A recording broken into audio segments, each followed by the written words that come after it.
Okay. Hello, World Wide Web. Okay. I can sense the questioning behind what you're probably seeing on screen right now, which is, why in God's blue, clean earth and heavens am I on a Himalayan?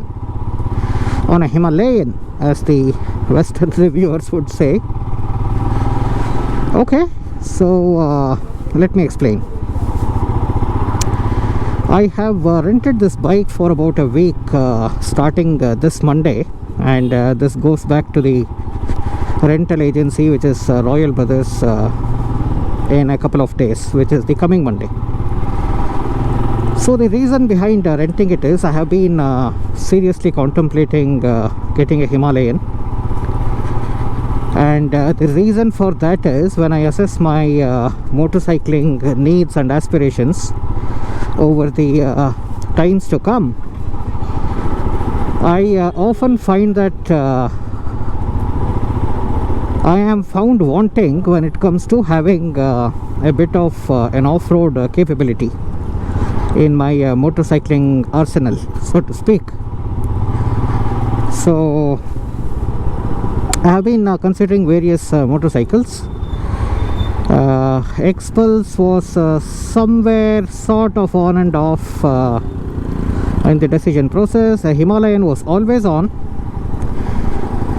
I have always sort of oscillated between wanting to and not wanting to own a Himalayan.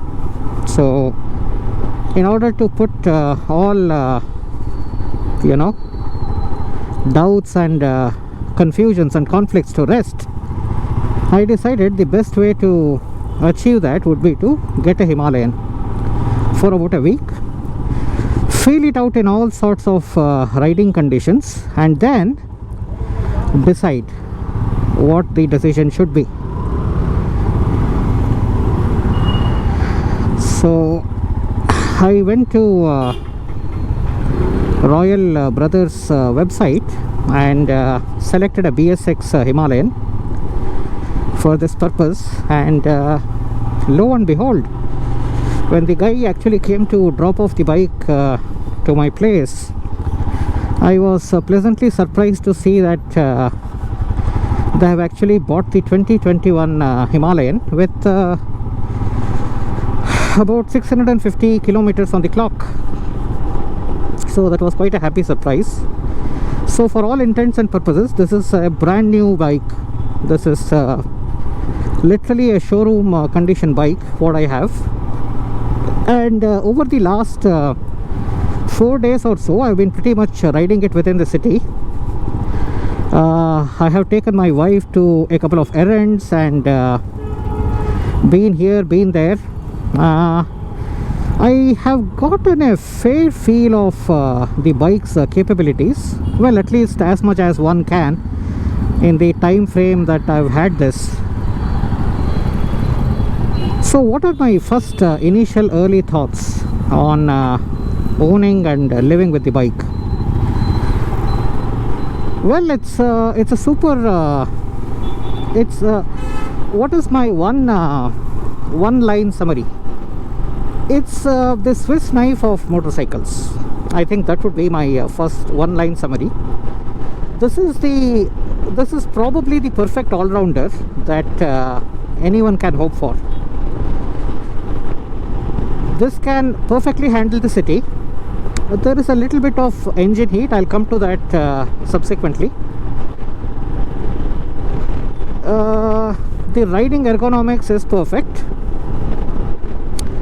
If you are someone who rides with your wife or a pillion, my wife didn't exactly like it so much sitting on the pillion, because it's a bit high than what she is typically accustomed to. She kept asking for us to go back to being on the Honda CV350. So that should give you a fair idea of where the pillion assessment stands on this bike. So that was one. I have been thrashing around this bike completely unmindful of what sort of terrain I am on. And that is the legacy of this bike, really, because that's what it's designed to do. It's designed to make terrains and topographies irrelevant. And it does it with aplomb. It does it with a lot of nonchalance, so to speak.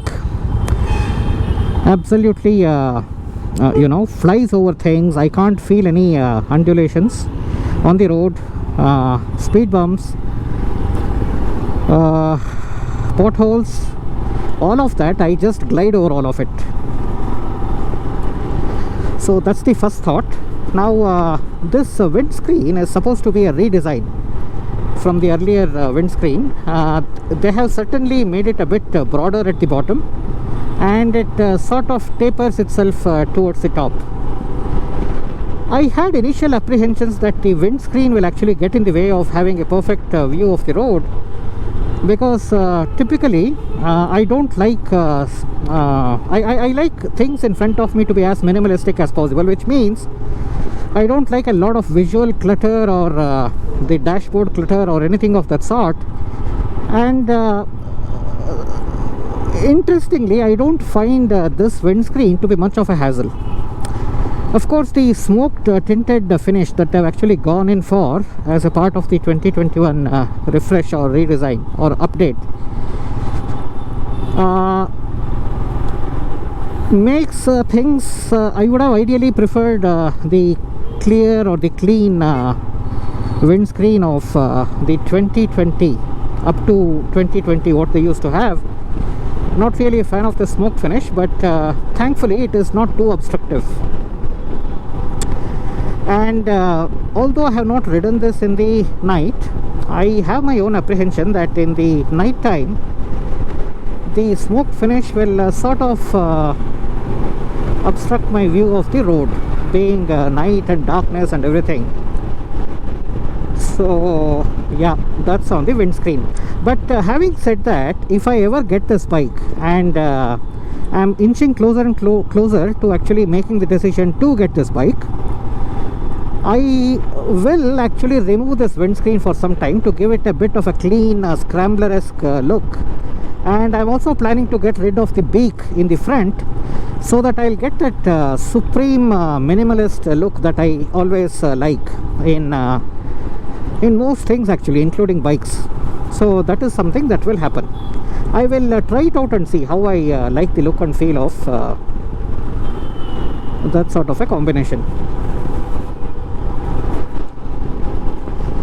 In terms of the all-important question of fuel economy and mileage, I have obviously not had a chance to test it out in the real world, but I believe it's apparently somewhere in the neighborhood of about 25 to 30 within the city sort of environment, and about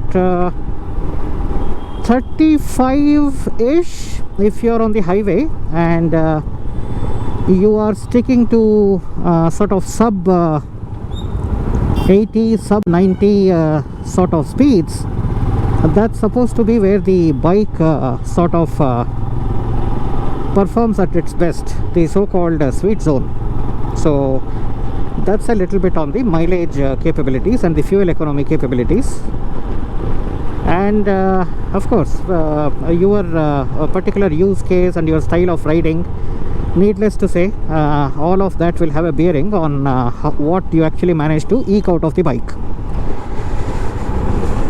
So today's ride is going to be a bit on the highway. I am headed towards Dhruvatare. I am not sure whether I'll go all the way till Dhruvatare. The idea is to actually test out the high-speed capability of this bike. And anything that gives me a comfortable 100, I am a sucker for that type of a bike. If I get a comfortable 100 out of this, that's all that I'm looking for. So we shall see very shortly whether that happens with a lot of ease, or does the bike really struggle to get to the 100 and beyond 100 and so on.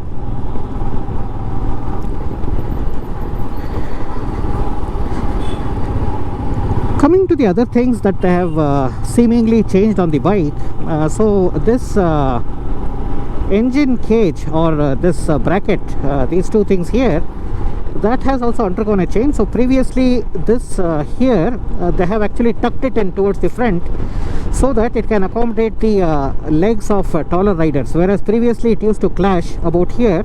They have now moved it a little ahead, and I am not a real big fan of the visual aesthetic of how it actually looks in real life. I thought the earlier original design actually looked much better, but of course this bike sells like a hot cake in the Western markets, and where people typically tend to be taller than average Asian or Indian sort of heights, and they obviously have to cater to a larger customer base with different physical attributes and characteristics. So no surprises there why they have done it, obviously to keep it fungible across various nationalities and ethnicities.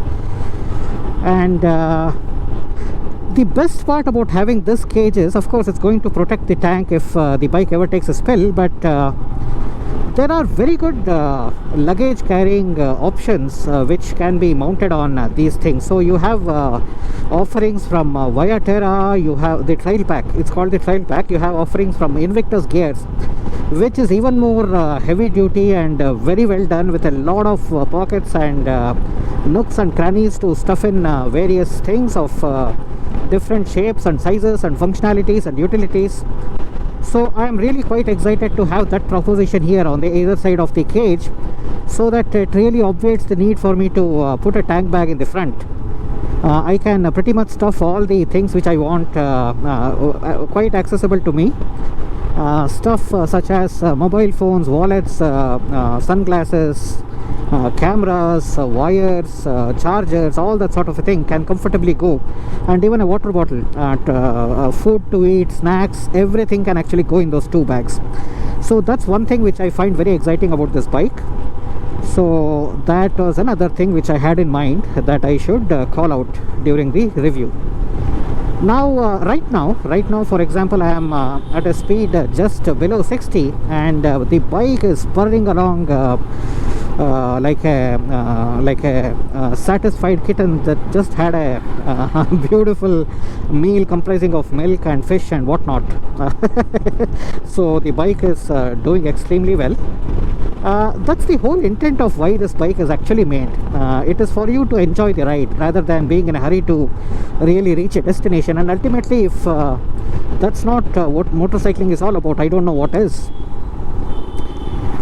So yeah, this definitely has more capabilities than my CB350 or even the Versys for that matter, because this can get to places where those bikes cannot, although they have their own advantages, so to speak. But the capabilities in terms of the design intention is completely different. So that is on that. Having said that, what is my first impressions of the smoothness and all that sort of a thing? So hang on, I need my focus to get to that side. Okay,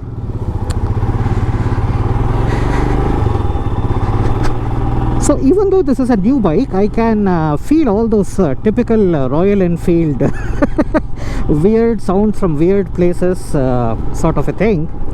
And there are strange vibrations, there are strange sounds coming in from here and there. But at this point, having owned a few Royal Enfield bikes, I would just put that down to a characteristic of the bike. So whether you like it or not, this is typically what tends to happen. So right, I need to collect my irritating toll here, so let me focus on that.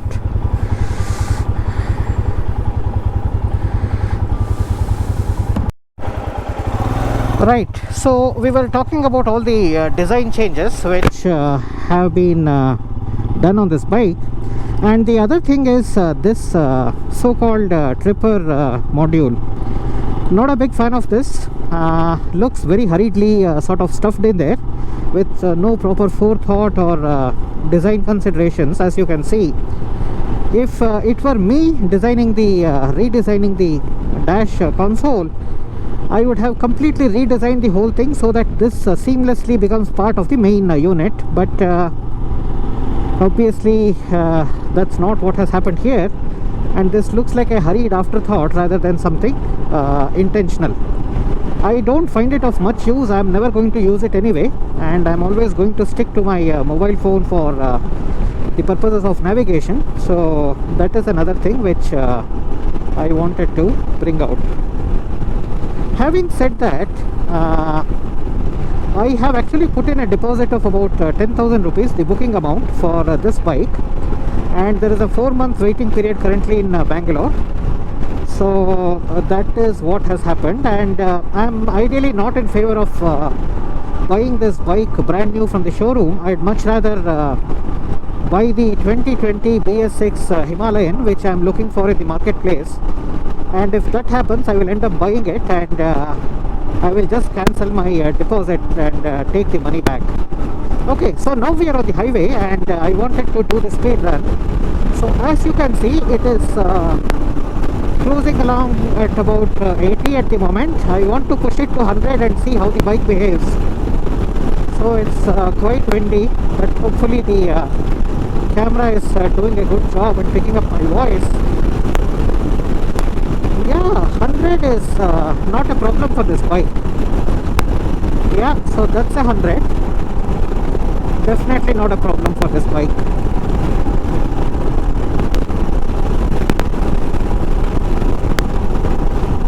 Oh, this feels supreme. And here is actually where the windscreen is making a difference now. I can feel that for sure. And although this is a bit of a bumpy highway, the nice road, the shocks of this bike are doing a commendable job at keeping my ride quality quite pristine and enjoyable. The horn is quite loud as well. Absolutely no issues in being heard in traffic or on the highway. And the seat, yes. Absolutely comfortable seat. I had heard that they have done some sort of reforms in padding and seating comfort, and whatever they've done, it seems to be working absolutely well. I have no stiffness anywhere. I have no aches and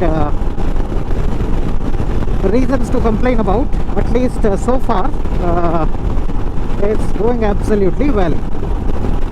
Oh, I like this bike. I do like this bike. People often complain that it's a bit heavy for its intended deployment on the off-road terrains, but that heaviness really comes into use when I'm on a highway like this with good wind blast and everything, and the bike really sticks to the tarmac. Oh, this can do 100 all day, absolutely no issues. It doesn't do it in a hurry, but it will get there and it will stick to 100. Absolutely no issues.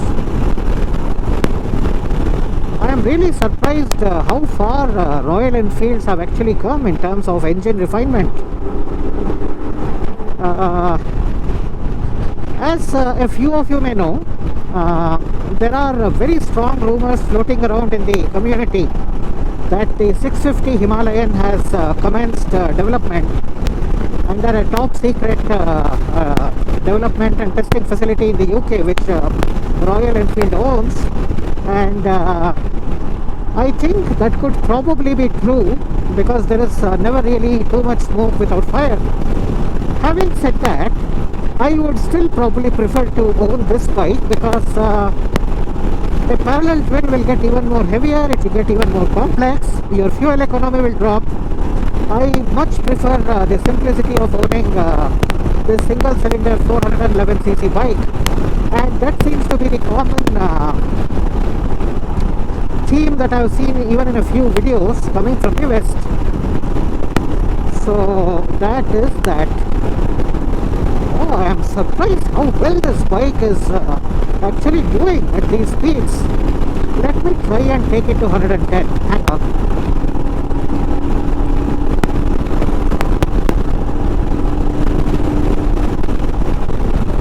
Wow, no issues. No issues at all.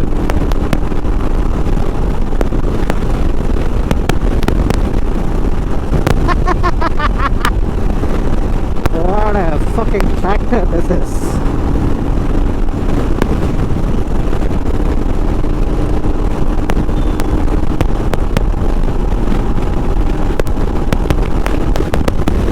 What about the mirrors? So the mirrors seem to be doing a fairly good job. There is no that typical Royal Enfield vibrating mirror syndrome here. All good. Although the field of view which I am getting feels a bit constricted, but nothing to really complain about.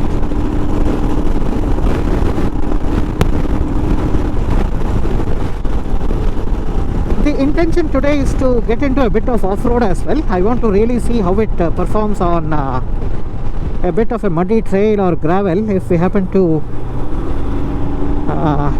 get such a situation. I'm hoping to find one on the Mangalore highway, so I will let you know. I will capture my thoughts on how the bike copes in that situation as well.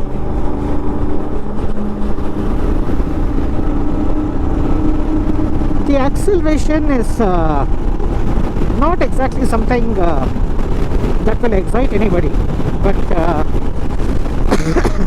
that's the going in limitation which one always tends to know about this sort of a bike, so no surprises there. And after 45 days, for me to be out on the open highway at these speeds, it really feels nice.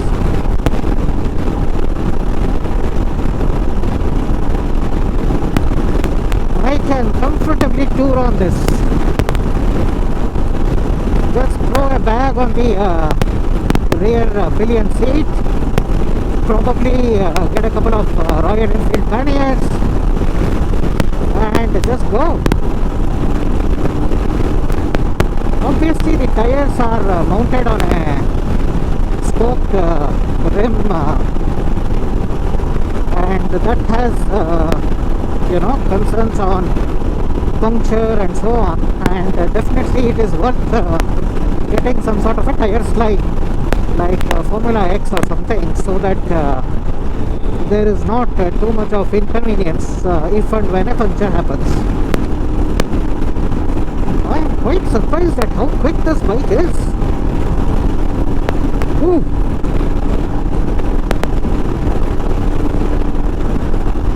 Well done, Royal Enfield.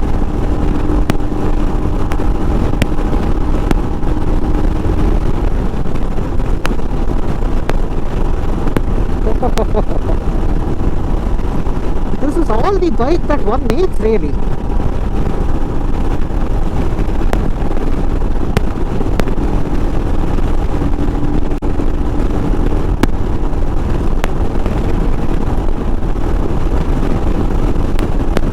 Seating position is quite nice as well. I really like this. My legs are slightly rear set, and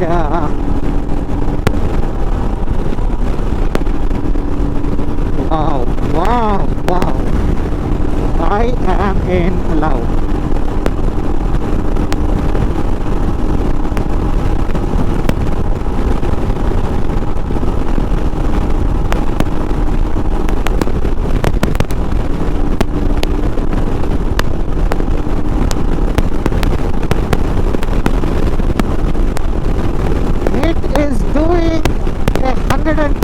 Without breaking a sweat. Not a bead of sweat from the bike. Metaphorically speaking, of course. I know bikes don't sweat.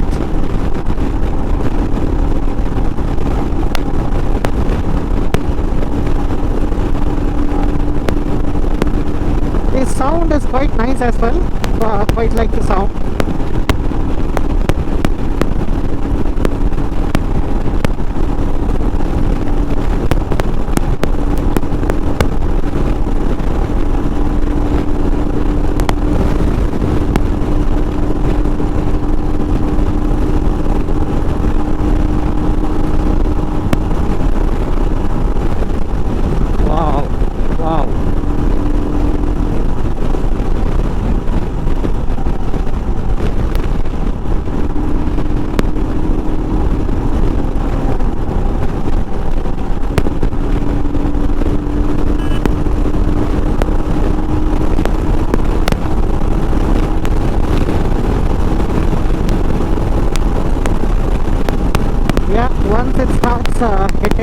120, you can start to feel it ever so slightly start to struggle. So that is on that.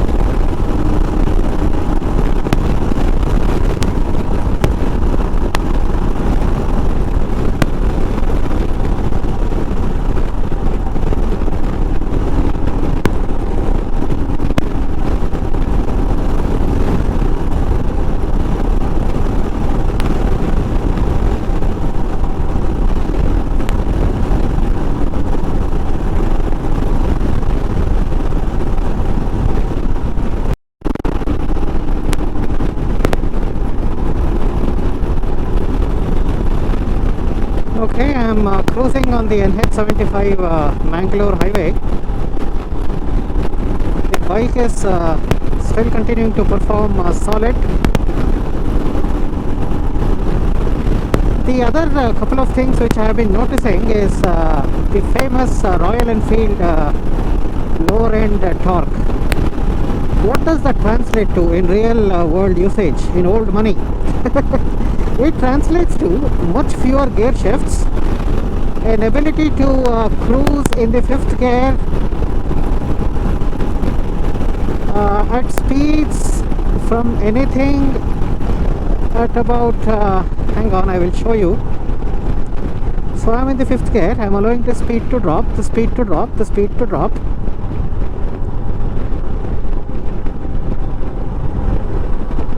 It's at about 60 now, 50.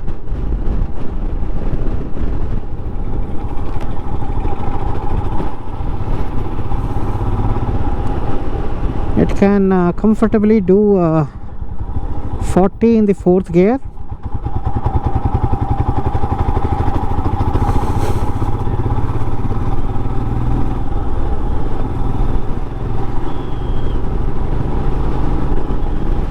Yeah, so much fewer gear shifts than what one might typically be accustomed to. Definitely compared to my 390 Adventure, this is heaven.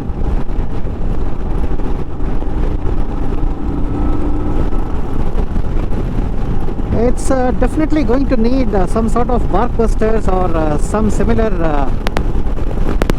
thing to protect the hands from wind and falls, and to protect the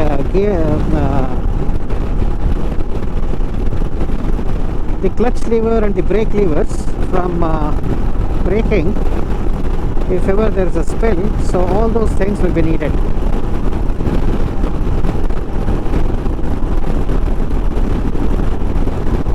I'm actually quite surprised by how stable the bike is.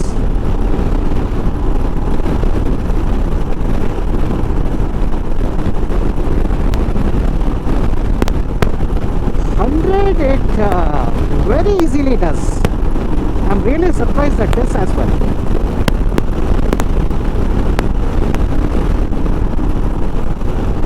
I'm going to try and find a bit of an off-road spot.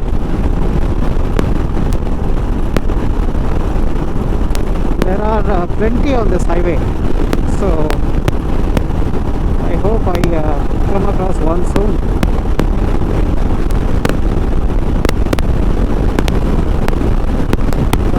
This feels nice. I am in love with this bike.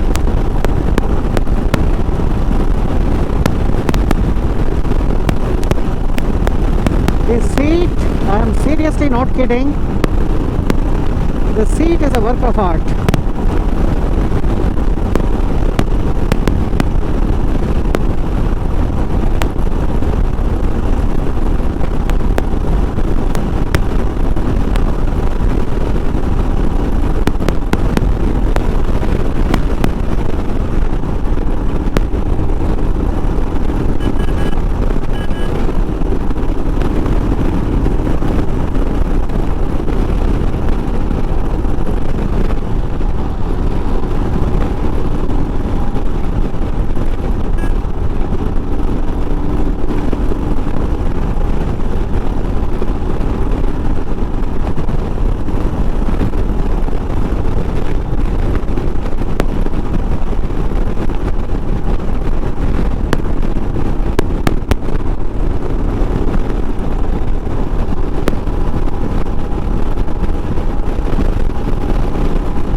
the handle is perfectly adequate.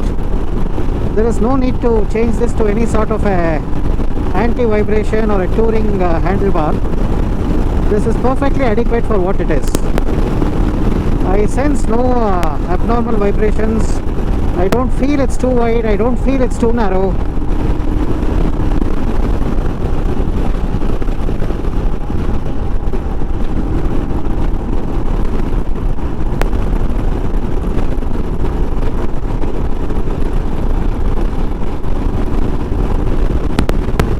This is a real nice bike. I'm actually quite surprised.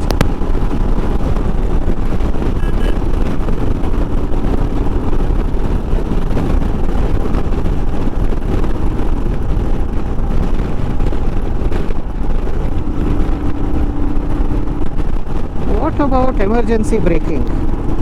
Let me see if I can find a situation to test that in. So right now I am at 100. There is absolutely nobody behind me. So let me try that. Yeah, absolutely fine, guys. The brakes are perfectly adequate.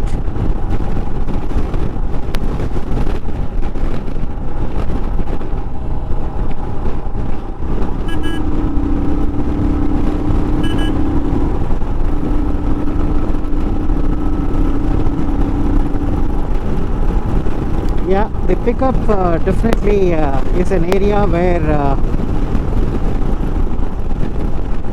I wouldn't write sonnets and poems in effusive praise of the power and pickup. Let me just put it that way.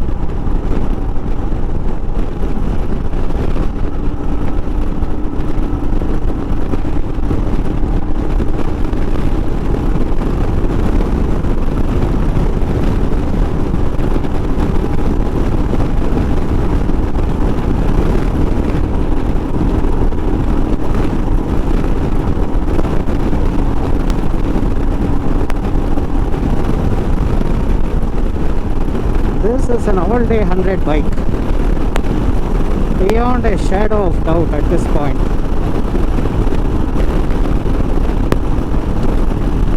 I love being on this bike. I do love being on this bike.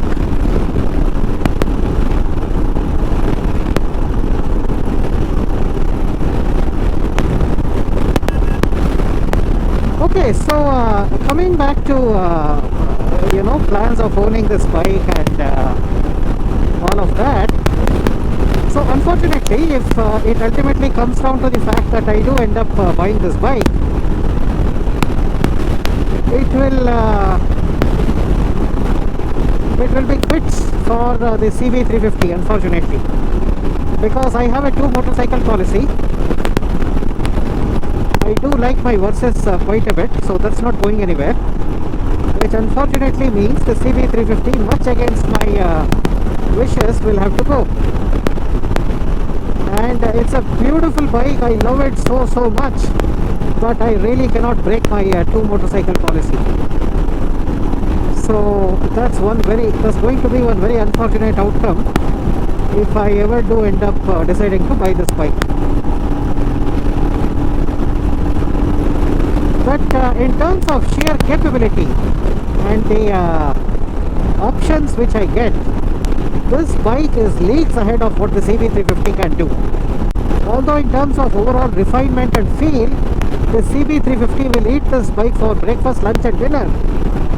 But still, this bike can go places with consummate ease where the CB350 cannot. It just cannot.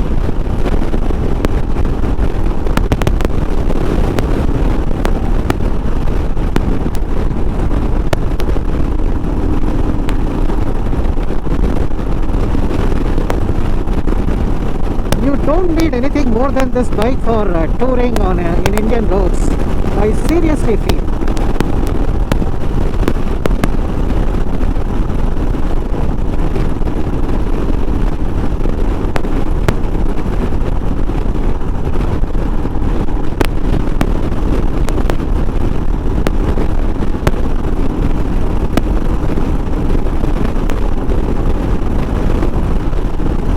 have been sitting in this seat for quite some time now, and honestly I still haven't felt the need or the urge to actually stop the bike and get a bit of blood back in my butt. So that's testimony to how well the seat is constructed. And if the stock seat is so good, imagine how nice the so-called touring seat must be, the Royal Enfield official touring seat. So yeah, a very good product from Royal Enfield, definitely, no doubt.